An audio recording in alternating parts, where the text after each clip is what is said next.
Majority of the time, these low probability occurrences are unlikely to occur. Now, these tails might happen, but they're highly improbable. The question then before us as a political society, and indeed the question they're wrestling with in Japan today, is what should we do about these tails? These low probability, high impact events. Should we just simply do nothing, or should we be prepared? This is a serious question that we ask ourselves here in Canada all the time. Indeed, this is a serious question that even we as a family ask all the time, because we have a cottage in Southampton, Ontario. Any of you know Southampton, Ontario? Or any of you ever been there? Well, you will know that one of the big issues there right now is the dumping of nuclear waste from the Bruce Power Plant. The Atomic Energy of Canada Limited was formed in 1952. One of the key aims in Canada in the post-war period was energy independence. We wanted to be independent in terms of our own energy resources. And nuclear at the time, in the immediate post-war period, was viewed as an extremely efficient source of energy. And indeed, by all forms of data, it was also the cleanest form of energy. And so in 1952, the Atomic Energy of Canada Limited is formed and accounts for 15% of all of Canada's energy sources. So nuclear energy accounts for 15% of all energy, and incidentally, the Atomic Energy of Canada Limited also created 31,000 jobs. So in the early 1950s, nuclear was breakthrough. Nuclear was clean, it was efficient, it was a source of energy independence, it was high tech, and it was safe. Then, of course, 3 Mile Island in New York happens, in which we have a nuclear accident. Oops. We have in Chernobyl the highly improbable event of yet another nuclear accident. And we now know from recent reports from the World Health Organization that not only were there about 150 deaths as a result of the Chernobyl accident, but there are untold thousands of cancer-related deaths that are believed to have been connected to the Chernobyl accident. So what happened was this highly improbable event. The tail of the normal distribution actually happens in 1979, in 1986, and the terms of the debate change. Suddenly now, nuclear isn't all that it's cracked up to be. Suddenly now, nuclear is not this wonderfully clean, efficient, and safe technology. Now the terms of the debate turn to safety. And indeed, when you begin to talk about safety, what we're fundamentally talking about then is risk. What is the chance of this happening again? So in the 1980s and 1990s, the AECL, the Atomic Energy of Canada Limited, basically fixated on risk analysis. What should we do about this? What should we do with our nuclear waste? Should we store it? Should we figure out a way to dispose of it? And so in the 1980s and 1990s, the Department of Natural Resources, what was then Ontario Hydro, and the AECL conducted a whole host of studies. They gathered together the best scientists, the best engineers. They collect data, lots and lots of data. And they basically asked themselves this question: what is the probability of there being an accident? Again, what is the probability of there being a 3 Mile Island here in Canada or a Chernobyl here in Canada? And if there is an accident, how many people would be affected? And to the extent that we can, what kind of ecological fallout would occur? And better yet, if we can measure this, what kind of economic implications would occur? What happens, therefore, then in the 1980s and 1990s is this idea of the probability of disaster. What is the probability of this very low probability but high impact event occurring? The AECL decides, therefore, then, that it will go the storage route. that nuclear waste will be stored, and it will be stored in the Canadian Shield.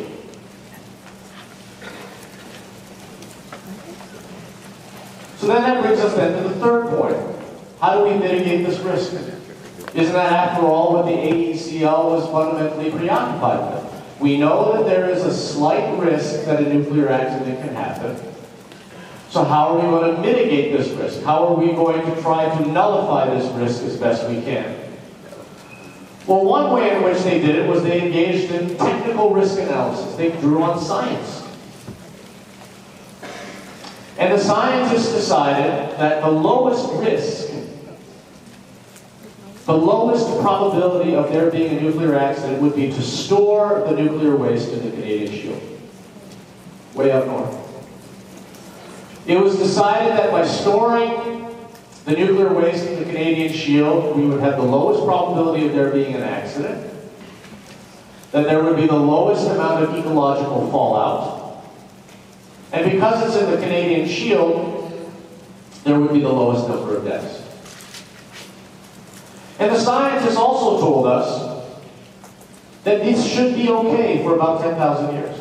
It should be okay. We can't say with 100% certainty that it will be okay, but it should be okay for 10,000 years. In other words, then, putting our nuclear waste and storing it in the Canadian Shield was technically the best solution to mitigate the risk of this potential disaster. But here's the kicker. We not only engaged in technical risk analysis, we also engaged in subjective risk analysis. We then asked ourselves that very thorny question. Okay, we've got all the technical specs. We now know how we can mitigate this risk technically. But what would be the most appropriate way to mitigate this risk? What would be the most subjectively appropriate way of mitigating this risk? Well, the most socially appropriate way was to put it in the Canadian Shield because that had the lowest population density in the country. Unless, of course, you're an Aboriginal. Which then, of course, we got the question, the subjective question, is this risk mitigation strategy appropriate? Is it fair? One could argue, well, it's fair because the fewest number of people would be affected. However, the reality, of course, those who would argue that it's unfair, is that it would only be one community that would be affected. Is it ethical in terms of how we mitigate risk in the future? The point I want to make here, therefore, then, is if we think about politics as being in the context of uncertainty, if we consider that we make decisions today under conditions of uncertainty to impact the future, and that we put into place measures to mitigate this risk of low probability but high impact events in the future, we're not just simply asking a technical question. We're not just simply asking our actuarial scientists to crunch the numbers, if you will, but rather we are asking a fundamentally political question. Mitigating risk under conditions of uncertainty is not a scientific question. It's a political question. Just to hammer this at home, would you be willing to have a nuclear waste storage facility be located near your home? Even with the scientific assurances that such facilities are safe for about 10,000 years. Our best scientists have worked on this, and they tell you that it's safe for 10,000 years. Even so, would you be willing to have a nuclear waste facility near your house?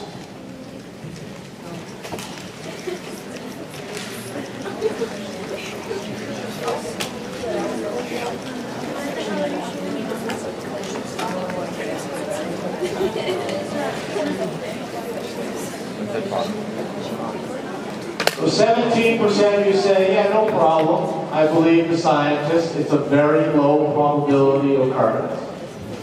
But the vast majority of you, 81%, 4/5 of this class, even with the best scientists working on this, and with their greatest assurances, 4/5 of this class would still not want to have a nuclear waste facility near their home. course, as a society, we had no problems doing that in the Canadian Shield. What this means is that if you look at the normal distribution again, what we're really concerned with in terms of politics is not the normal distribution. What animates politics is not this normal distribution, but rather what animates politics are these tails, or what some call black swans. These random, genetically random, unpredictable events. These are low probability events in real world politics, but they are high impact. They are fundamentally unpredictable. Can you just move the camera? But just so you get a sense as to how, in fact, common these tales are, just think about SARS. Think about Haiti. Think about Hurricane Katrina. Think about the tsunami, earthquake / nuclear disaster in Japan. These are all low probability events, but they are not no probability events. And therefore then, what is absolutely important to us as a political society is what do we do about these things? What have we learned from these disasters? And more importantly, what are we as a political society prepared to do? Or alternatively, do we just do nothing?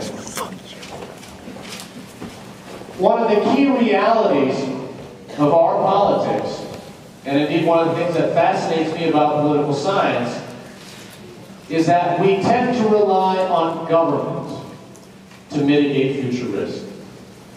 That governments ultimately mitigate these low probability, high impact risks for us. In the moment of a public health crisis, we rely on government to mitigate that risk. We in many ways come to expect government to be prepared. Now when it comes, for instance, to public health, we expect governments to provide the surge capacity in our hospitals. That indeed, as they are talking about Japan right now, when we're dealing with nuclear energy, it is the government that should be financing and funding backup generators so that the disaster in Japan does not happen again. We rely on government in many ways to manage this risk for us, but the fact of the matter is that this comes with a cost. And if you think about it, at the core of that cost, again, is fundamentally a political question. So, let's ask this next question. Nuclear energy is considered on the whole to be safe and clean. However, to mitigate the risk of any potential disaster, the government can relocate generators and build in extra layers of protection, which is exactly what they're talking about in Japan. To cover the cost of this, I'm willing to accept A, a 50% tuition increase, B, a 100% tuition increase, or a 0% tuition increase. And just so you know, there are nuclear power plants in Bruce and Pickering. So if there's ever a disaster, we're all dead.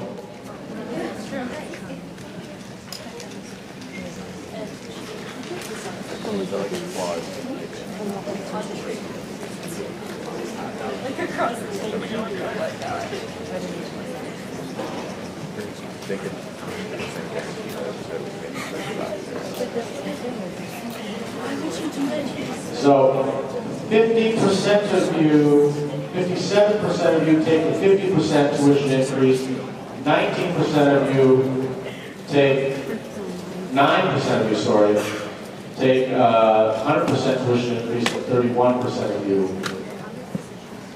say no tuition increase at all. So interestingly, the vast majority of you, 77% of you, would not accept the tuition increase to build a global asteroid defense force field, but only 31% of you would make the same decision when it comes to nuclear. There is a very slight risk that we in Canada will face another public health crisis like SARS.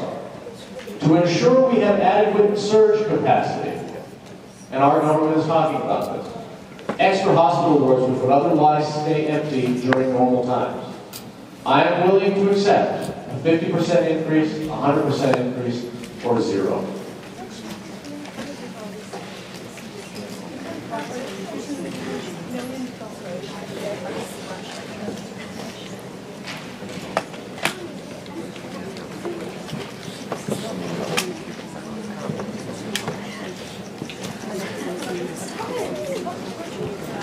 So 56% of you are willing to take a 50% tuition increase, 5%, 100% increase, 36% no increase at all. So, let's see. Well, that was interesting.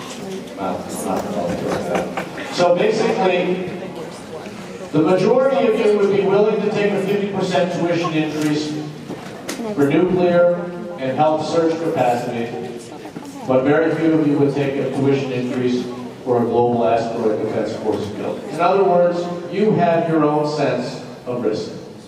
You have your own sense as to what you would view as acceptable risk under conditions of uncertainty. And as you can see, therefore, that this is an inherently political question. If the core of politics, then, is uncertainty,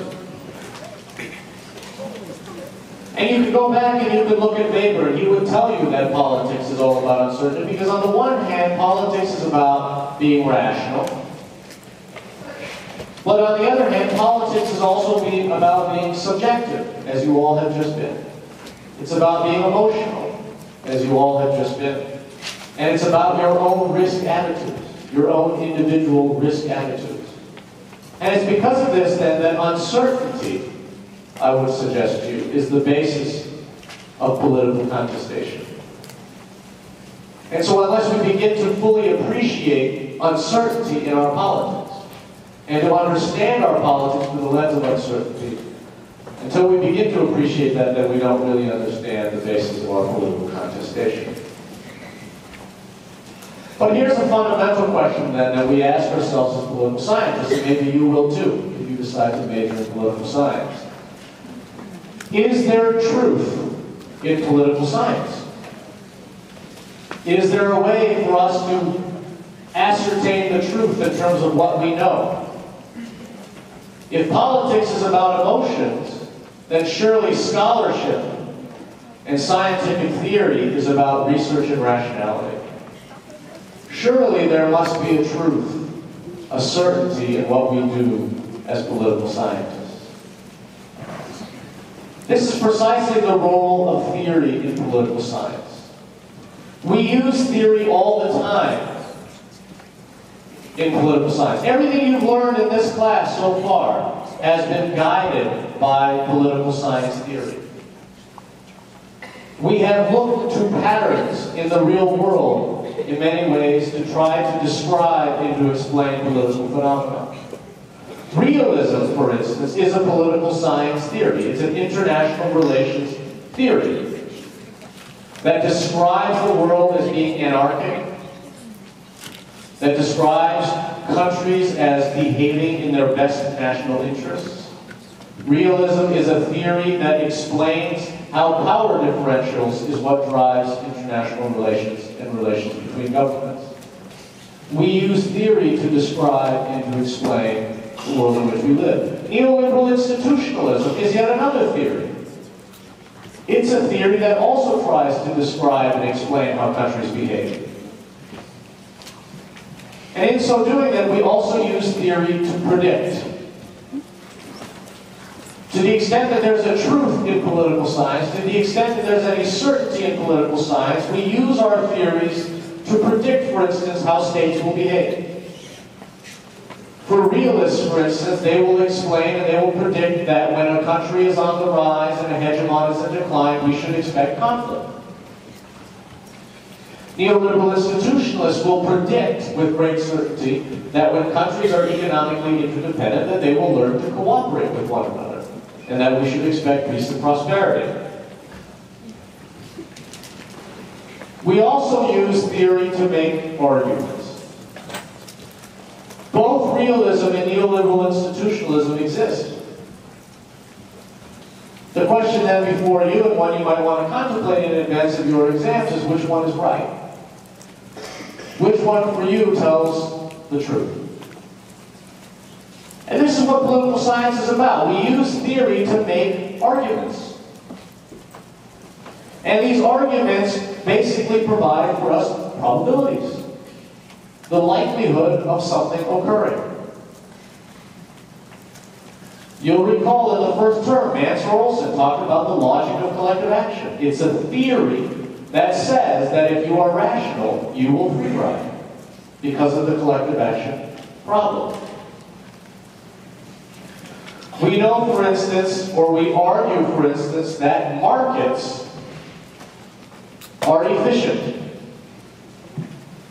And because, as Adam Smith would argue, that markets are efficient, then societies are more productive. And that so long as societies in the aggregate are more productive, then the fruits of that productivity will trickle down, and we should expect more equitable distributions of wealth and income. It's a theory. It's an argument.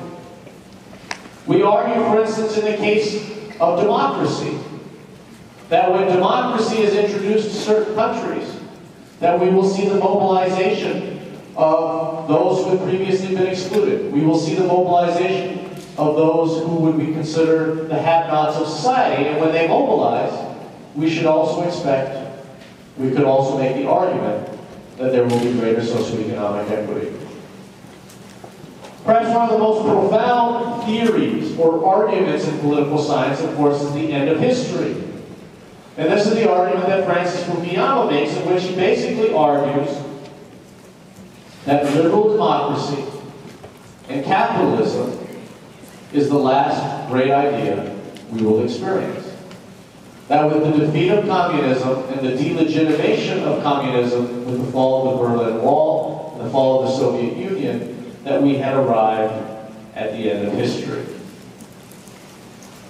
For Frank Fukuyama, that the end of history is not merely an observation, it's not just an empirical observation, it's also a proclamation. And he would also argue that it's not just a proclamation, but that it's also an inevitability. That we should expect in due time, that having arrived at the end of history, that we should expect all countries, all societies to become liberal democracies and capitalists. In other words, then, for Francis Fukuyama, he makes the argument in the end of history that there is a prescription, that we should be all liberal democracy and capitalists. In many ways, and if you think about it, we are the closest, as in terms of political science, this is the closest thing we have to a truth. Now let me just tell you a little bit about my own naivety in some of my own work. The first book that I wrote came out in 2004 and it's called Healthy Democracy. And let me give you the punchline right now. The book is all wrong. I wrote the book when I was a grad student during the 1990s in the US. And during the 1990s in the United States, the big talk at that time, of course, was the end of history thesis. That democracy and capitalism was the end of history. It was an important moment also because it was the moment in which we were all talking about globalization. And so I wrote this book that in many ways confronted the theoretical conventional wisdom. This was a time during the 1990s when we had globalization, when we saw the liberalization of market economies. You already know all of this. When we see the decline of embedded liberalism, when we see the collapse of the Keynesian compromise, when we see countries like China growing at a rapid pace by plugging into the global economy. As a consequence of this, the theoretical conventional wisdom at the time as well was that we should experience a race to the bottom. That as global capital became more mobile, that companies could just pick up and go to the next cheapest country in order to make products more cheaper or more cheaply, that we should expect, therefore, that we would see a race to the bottom. That governments would slash corporate taxes. That governments would slash benefits because that was a way of attracting global capital. It was also the time in the 1990s when we saw growing levels of inequality. That despite continued aggregate economic growth, the distribution of income was growing more and more unequal. And it was just expected, the theoretical conventional wisdom at the time, that as globalization continued to deepen, we would see continuing levels of inequality. And the theoretical conventional wisdom at the time also saw welfare state retrenchment. In other words, those existing welfare states in places like Europe were beginning to scale back their welfare states. They were beginning to scale back their entitlements. They were beginning to slash government funding. We saw in poorer countries the complete avoidance of the welfare state. That's too expensive. If we want to attract global capital, we need to have low tax rates. We need to have low benefits. That's the only way in which we're going to grow. In the 1990s was the time in which we saw the death of the left. This was when the Labour Party in the UK, for instance, talked about the third way, the new way, right? The abandonment of what was once social democracy. And yet, and this was the kicker, we see, in fact, increased social spending during the 1990s in Taiwan and South Korea. So the theoretical conventional wisdom at the time basically said we should not expect this. With globalization, the race to the bottom, growing levels of inequality, and welfare state retrenchment going on around the world, we should in fact see Taiwan and South Korea behaving the same way. But what we actually see is an increase in social spending. We see a universalization of social insurance. We see the universalization of benefits coverage and entitlements. We see the universalization of medical care. And we continue to see economic growth. So as you can imagine, then, for me as a graduate student in the United States doing my PhD, this was really puzzling. The theory with which we would think about it with great certainty was telling me one thing should be happening, and when I looked at these two cases, I saw something else happening. My hunch at the time then was that it had something to do with democracy. My hunch was that this increase in social spending happened to coincide with democratic transition in both Taiwan and South Korea. And so, as a good political scientist, I set out to make arguments. I set out to create my own theory. And so I argued, for instance, that with the introduction of democracy, we now had electoral incentives that encouraged political parties to talk about social policy, that this was a way of winning votes. I argued that with the introduction of democracy, civil society was born. And now suddenly social movements could mobilize, interest groups could mobilize. Labor organizations, women's organizations, consumer advocacy groups, and so on were all pushing for deeper social welfare spending in Taiwan and South Korea.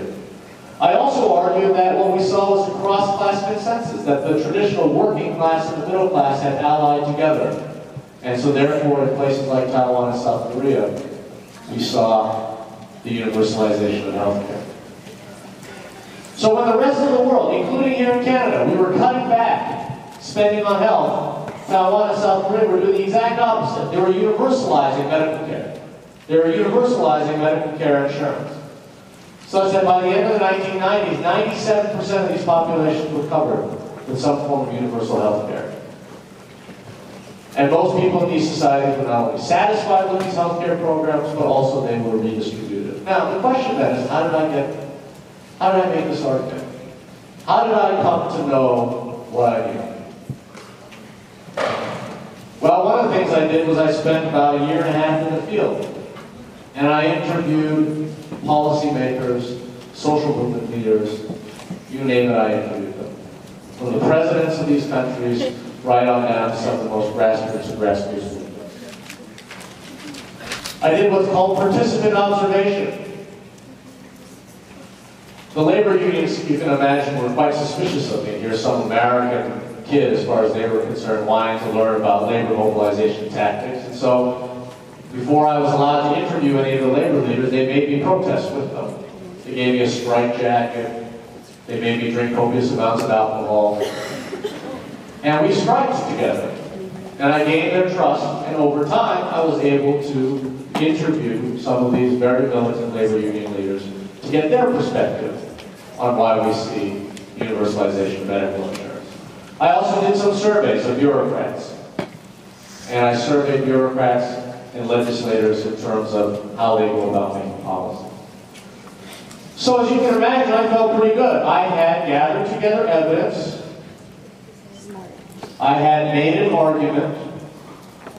And in my naivety, I presumed I had discovered